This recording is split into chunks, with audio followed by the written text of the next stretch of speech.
Lukas 2:1-7.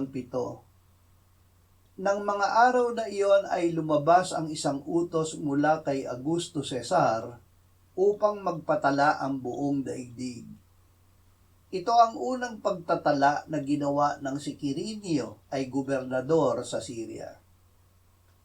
Pumunta ang lahat upang magpatala, bawat isa sa kanyang sariling bayan. Umahon din si Jose mula sa Galilea, mula sa bayan ng Nazaret, patungo sa Judea, sa lungsod ni David na tinatawag na Bethlehem, sapagkat siya'y mula sa sambahayan at lipi ni David, upang magpatalang kasama ni Maria na kanyang magiging asawa, na noon ay malapit ng manganak. Samantalang sila'y naroroon, dumating ang panahon ng kanyang panganganak, at kanyang isinilang ang kanyang panganay na anak na lalaki. Binalot niya ito ng mga lampin at inihiga sa isang sabsaban, sapagkat walang lugar para sa kanila sa bahay panuluyan. Dahil kay Jesus na tagapagligtas.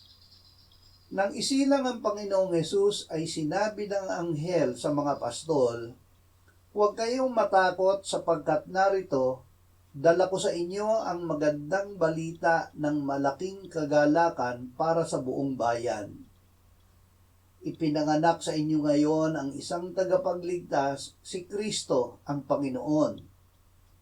Biglang sumama sa anghel ang isang malaking hukbo na nagpupuri, "Luwalhati sa Diyos sa kataas-taasan at sa lupa'y kapayapaan sa mga taong kinalulugdan niya." Ang lahat ay nagkasala kaya't hindi kalugod-lugod sa Diyos.